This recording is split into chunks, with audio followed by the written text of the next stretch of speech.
Met George on the 10th of May 1968, day after my 17th birthday. They'd went to the pictures, him and his friends had went to the pictures after us. And it was Burt Lancaster and the Scalp Hunters. So George decided he would jump on my back and pretend to cut my hair off. So that was it. That was it. And then he told me he had joined the army. He told me right away he had joined the army. And he would like to see me when he came home, and I went, well, we'll see.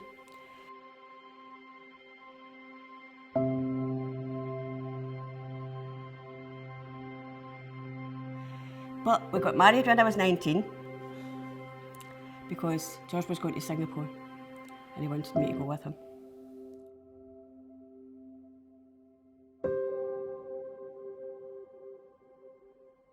So we posted at Ritchie Camp at Kirknewton. So then we got a house there before he went to Ireland for the second time. And what happened happened. I was at work and my mum came down. My mum never came near my work. My mum came down and she says, just put your coat on, and I went, what's wrong?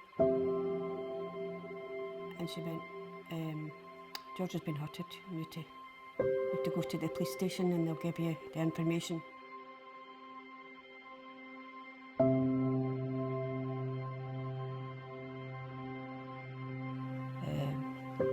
And then we got to the hospital and his head was all bandaged up, and I was praying before I went to the hospital, please don't let it be his head, because he's a very handsome man.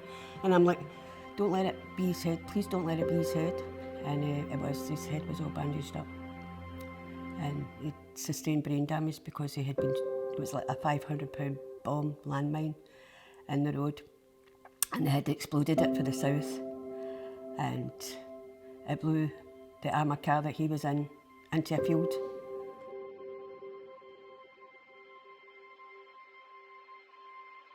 George was unconscious for like 6 months before he started coming to a wee bit.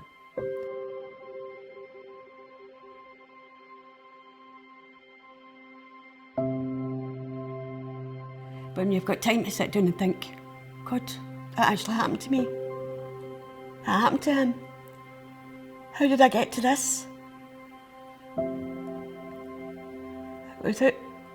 And George will ask me questions because he doesn't remember.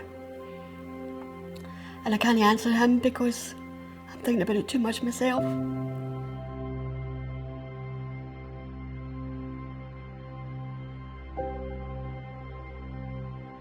Well, while there's military conflict, there's always going to be a need for places like this where they can recuperate and get themselves back to what they were. I mean, some of them will never, ever go back to what they were before they joined the forces.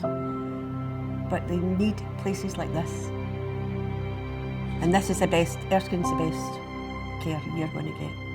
Once they've done their duty for their country and their people, their country, they should be getting looked after. They should be getting looked after.